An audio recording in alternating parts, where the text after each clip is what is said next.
Bismillahirrahmanirrahim. Assalamualaikum warahmatullahi wabarakatuh. Alhamdulillah. Alhamdulillahi rabbil alamin. Wal aqibatu lil muttaqin. Wala udwana illa 'alal zalimin. Ashhadu an la ilaha illallah wahdahu la syarika lahu waliyus salihin. وأشهد أن محمدا عبده ورسوله الصادق الأمين. يا أيها الذين آمنوا اتقوا الله حق تقاته ولا تموتن إلا وأنتم مسلمون.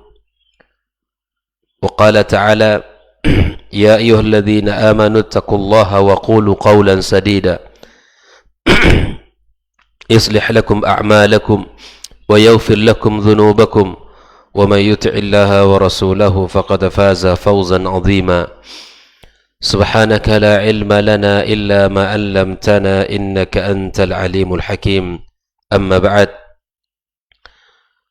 معاشر الحاضرين والحاضرات من المسلمين والمسلمات رحمكم الله. Alhamdulillah, setinggi puji dan sedalam syukur kepada Allah atas limpahan nikmat yang sangat banyak kepada kita, sehingga pagi ini kita kembali dipertemukan di majelis yang mulia ini, majelis untuk memperbaiki diri kita dengan ilmu yang benar dari kitab Allah dan sunnah Rasulullah sallallahu alaihi wasallam, majelis yang akan mendatangkan rahmat Allah, yang akan menghadirkan ketenangan dalam jiwa kita, serta mendapatkan predikat hamba-hamba Allah yang baik dengan sanjungan yang mulia dari Allah Subhanahu wa taala. Mudah-mudahan bubarnya kita dari majelis ini tercatat orang-orang yang diampunkan dosanya di sisi Allah Subhanahu wa taala. Kemudian kita berselawat kepada Rasulullah sallallahu alaihi wasallam. Allahumma salli wa sallim wa barik ala Muhammad. Semoga salat dan salam juga tersambung kepada keluarganya, kepada para sahabat yang mulia yang telah berjuang bersamanya, kemudian kepada seluruh kaum muslimin yang telah berjuang, yang telah meniti jalan agamanya dengan sebenar-benarnya, dan mudah-mudahan Allah kumpulkan kita bersama di surga. Kembali kita melanjutkan pembahasan tentang 200 tanya jawab seputar keyakinan dan keimanan. Pada pertemuan sebelumnya sudah kita sebutkan bahawa iman kepada qadar berdiri di atas 4 rukun. Rukun pertama adalah al-ilmu. Kita meyakini bahawa ilmu Allah Subhanahu wa taala meliputi segala sesuatu. Tidak ada satu tempat pun, ruang pun yang tidak diketahui oleh Allah. Ilmu Allah sangat luas. Ilmu Allah tidak terbatas. Yang kedua, di antara rukun al-imanu bil qadar adalah al-kitabah, yaitu penulisan. Kita mengimani bahwa Allah Subhanahu wa taala telah menulis segala sesuatu untuk makhluknya, telah menetapkan takdir terhadap segala sesuatu, dan itu kita imani dan kita yakini. Yang ketiga ada al-masyiah, yaitu beriman bahwa Allah Subhanahu wa taala berkehendak. Jika Allah inginkan sesuatu pasti terjadi. Jika Allah belum inginkan maka tidak akan terjadi. Ya, yang keempat adalah al-khalq, yaitu mencipta. Kita meyakini ya, bahawa Allah mencipta segala sesuatu. Nah, pada pertemuan sebelumnya kita sudah bahas dalil dari tingkatan pertama atau rukun yang pertama, yaitu tentang al-ilmu. Kemudian pagi ini kita masuk ke pertanyaan yang 140 tentang dalil rukun iman terhadap qadar yang kedua, yaitu al-kitabah. Ma dalilul martabati tsaniyah wa hiya al-imanu bi kitabatil maqadir. Apa dalil tingkatan yang kedua, iman terhadap al-kitabah, ayat kitabatul maqadir, penulisan terhadap ketentuan-ketentuan Allah Subhanahu wa taala. Muallif kitab menjawab dengan beberapa ayat. Yang pertama, menukil sebuah ayat dari surat Yasin ayat 12. Allah Subhanahu wa taala berfirman, "Wa kulla syai'in ahsaynahu fi imamin mubin." Segala sesuatu kami tulis di dalam sebuah kitab induk, yaitu Lauhul Mahfuz. Allah telah menetapkannya di dalam catatan induk, dalam catatan yang disebut dengan Lauhul Mahfuz. Itu yang pertama. Yang kedua, dalilnya adalah firman Allah Tabaraka wa Ta'ala di dalam surat Al-Hajj ayat 70. Allah berfirman, "Inna dzalika fi kitab." Sungguhnya yang demikian itu di dalam sebuah kitab. Apapun namanya, bahwa ketetapan Allah tertulis dengan rapi, tertulis dengan jelas. Kemudian Allah Subhanahu wa taala ia menyebutkan tentang debatnya Musa dengan Fir'aun.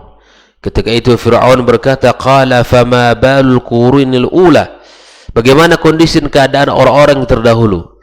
Ini Fir'aun tidak beriman kepada Allah Azza wa Jalla, yang tidak mengimani apa yang telah ditetapkan Allah Tabaraka wa taala. Maka Musa alaihi salam menjawab, "Qala ilmuha inda rabbi." Ilmunya ada di sisi Rabbku.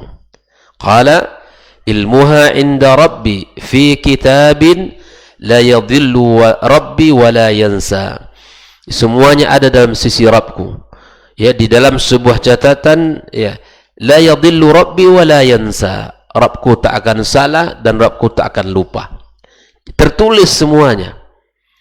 Ya, Fir'aun kita tahu dengan keangkuhan dan kesombongannya, dia tidak beriman kepada Allah dan tidak beriman dengan ketetapan-ketetapan Allah Tabaraka wa taala, dan tidak beriman dengan apa yang berlaku, karena dia sudah merasa dirinya dialah Allah yang maha tinggi. Kemudian Allah taala juga mengatakan dalam surat Fatir, "Wa ma tahmilu min untha."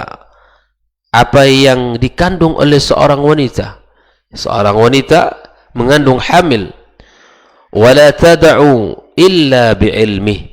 Dia tidak akan melahirkan janin anak tersebut kecuali atas ilmu Allah Azza wa Jalla. Hari ini kan Masya Allah ilmu berkembang, disebut perkiraan hari sudah ditentukan berdasarkan hitungan ilmunya. Seorang dokter diperkirakan anak ibu nanti lahir pada tanggal sekian dan bulan sekian, pekan sekian. Insya Allah berdasarkan hitungan anak ibu lahir pada bulan itu dan diperkirakan rentang waktu. Tak ada yang bisa memastikan kapan, hari apa dan jam berapa, tak ada yang bisa memastikan. Karena itu semua dalam ilmu Allah Subhanahu wa taala. Bahkan tak jarang juga hari ini, ya, ketika istri hamil dibawa untuk dicek USG misalnya, USG ternyata hasilnya adalah kelihatannya perempuan, tapi tak jarang juga yang lahir laki-laki, atau sebaliknya kelihatannya ada laki-laki tapi yang lahir ternyata perempuan. Tidak ada orang yang mengetahui secara pasti. Karena itu semua ada dalam ilmu Allah Subhanahu wa taala. Tidakkah kita, ma'asyal hadirin, meyakini Allah yang maha kuasa? Tidakkah kita beriman kepadanya dengan segala kehebatan Allah dan kebesarannya, keagungannya? Wa ma tahmilu min untha wa la tad'u illa bi'ilmih. Tidak ada seorang wanita pun yang hamil dan melahirkan kecuali atas ilmu Allah Subhanahu wa taala. Manusia hanya bisa memperkirakan berdasarkan perhitungan ilmu yang diajarkan. Bahkan ada orang yang maju sepekan, bahkan mundur sepekan, bahkan lebih dari 9 bulan. Ada yang hamil 10 bulan, bahkan sampai 12 bulan, dan seterusnya. Begitulah Allah berkehendak, dan Allah mengetahui itu, dan kita harus beriman dengan ketetapan tersebut. Wa ma yu'ammaru min mu'ammarin, ya, tidak ada orang yang dipanjangkan umurnya oleh Allah, wala yanqusu min umrih, dan tidaklah berkurang dari umurnya, illa fi kitab inna dzalika 'ala Allahi yasir. Semua itu tertulis dalam catatan, dan itu mudah bagi Allah Subhanahu wa taala. Dan tidak ada yang tertukar. Takdir kita tidak ada yang tertukar. Tidak ada yang salah di sisinya. Dan tidak ada yang tertukar, si fulan begini dan si fulan begini kemudian tertukar, tidak ada. Semuanya rapi. Semuanya dalam ketetapan Allah Subhanahu wa taala. Ma'asyal hadirin wal hadirat rahimakumullah. Dalil yang berikutnya dari sunnah Rasulullah sallallahu alaihi wasallam. Kata Nabi, "Ma min nafsin manfusatin illa waqad kataballahu makanaha minal jannati wan nar wa illa qad kutibat syaqiyya am sa'idah." Kata Rasulullah, tidak ada jiwa yang bernyawa kecuali Allah telah tetapkan baginya tempat di surga atau di neraka, atau telah ditetapkan dia menjadi orang yang sengsara atau orang yang bahagia. Itu sudah ditetapkan Allah. Itu sudah dalam ketentuan Allah Subhanahu wa taala. Di dalam hadis yang lain, ya, di antara sahabat ada yang bertanya kepada Rasulullah, "Ya Rasulullah, bayyin lana dinana ka'anna khuliqna al-an." Wahai Rasul, jelaskan agama kami ini seakan kami ini terlahir sekarang. Fima al-amal al-yawm aw fima jaffat bihi al-aqlam wa jarrat bihi al-maqadir am fima nastaqbal. Berdasarkan apa kami beramal ini, gitu kan? Ataukah berdasarkan ketentuan Allah atau ketetapan-ketetapan Allah, atau kami menyongsong masa depan kami dengan apa yang kami lakukan? Maka Nabi SAW katakan, la bal fima jaffat bihil aklam wa jarrat bihil maqadir. Kalian beramal berdasarkan ketetapan Allah dan ketentuannya. Qala fa fima al-amal. Ya, kalau demikian, untuk apa lagi kita beramal? Kalau saya sudah tertulis min ahli al-jannah wal iyadhu billah, atau antum tertulis menjadi orang yang syaqi wal iyadhu billah, untuk apa kita beramal? Jawabannya, kita tidak tahu satupun di antara kita ini ujung daripada kehidupan kita, apakah kita min ahli nar atau min ahli jannah. Namun kita diberikan Allah Subhanahu wa taala kemudahan untuk melakukan amal kebaikan. Maka Nabi mengatakan, i'malu, beramallah kalian sudah. Berbuat saja, lakukan kebaikan, taat kepada Allah dan Rasulnya. Fakullu muyassar atau fakullu amil muyassar li'amalih. Dalam riwayat yang lain. Dan setiap orang yang berbuat akan dimudahkan. Jadi berhusnuzan kepada Allah, kita termasuk min ahli sa'adah, min ahli jannah, kemudian kita tempuh jalan-jalan menuju surga. Salat 5 waktu dijaga, puasa Ramadan dijaga, hak-hak anak yatim dan orang zalim, orang-orang yang orang fakir miskin itu dijaga. Apapun dalam aturan Allah kita jaga. Tegakkan syariat Allah dalam kehidupan kita. Tegakkan sunnah-sunnah Rasulullah dalam kehidupan kita.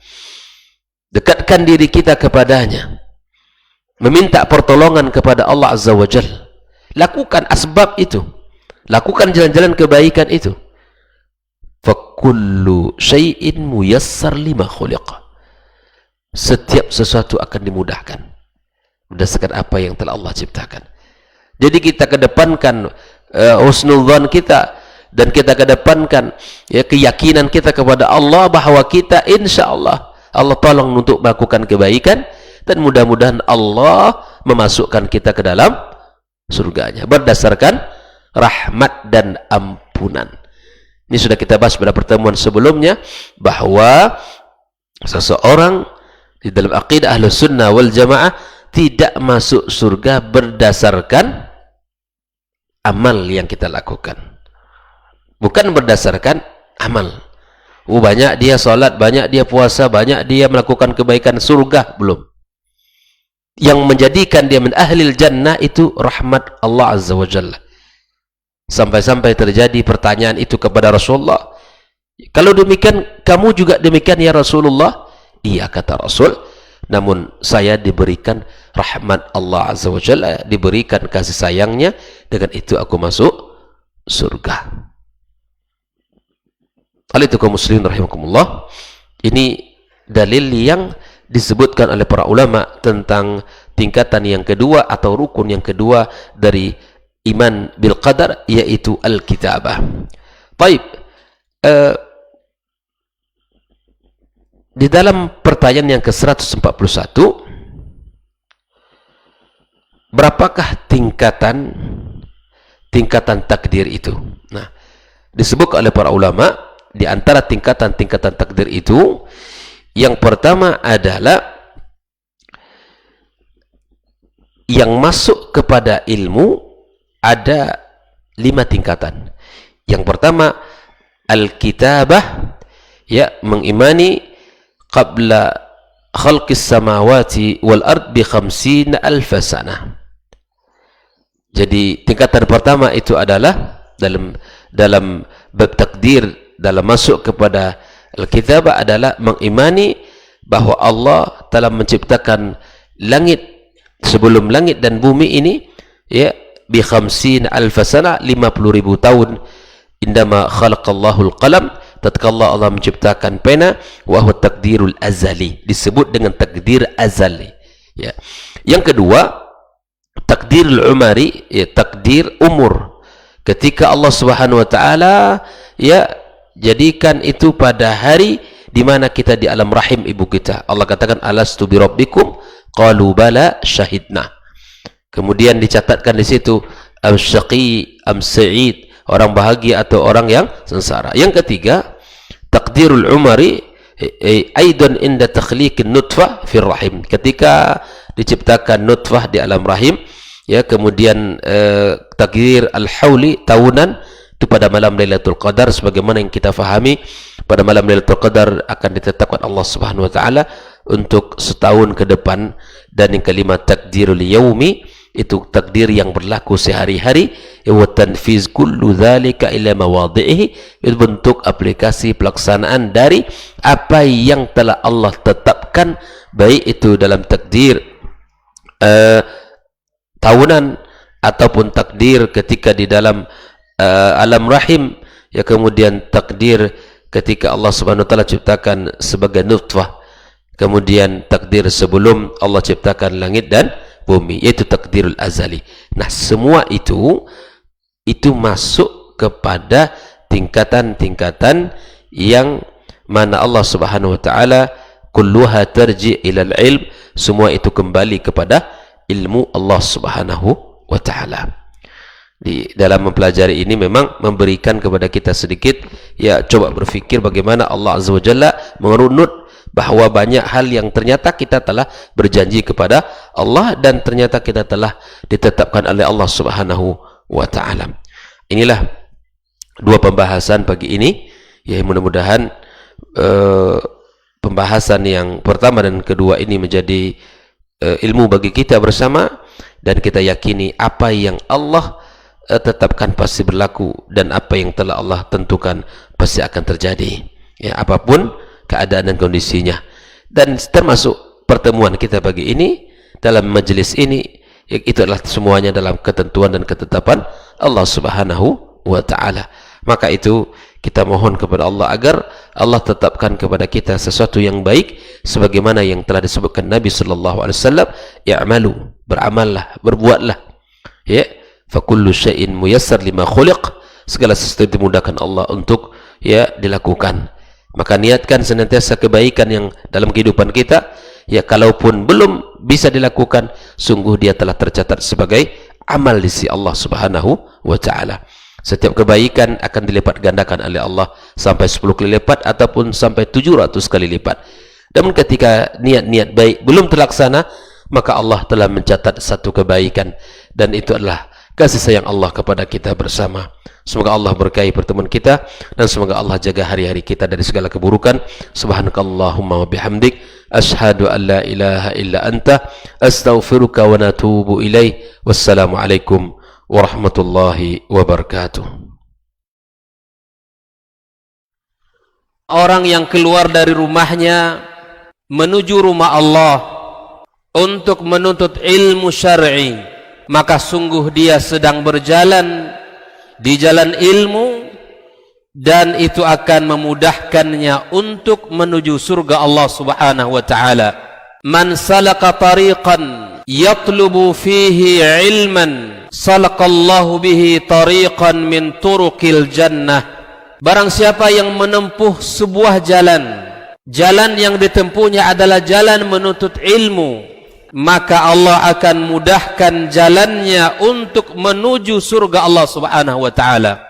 Orang yang berangkat ke masjid untuk menuntut ilmu syar'i dianggap sebagai jihad fi sabilillah.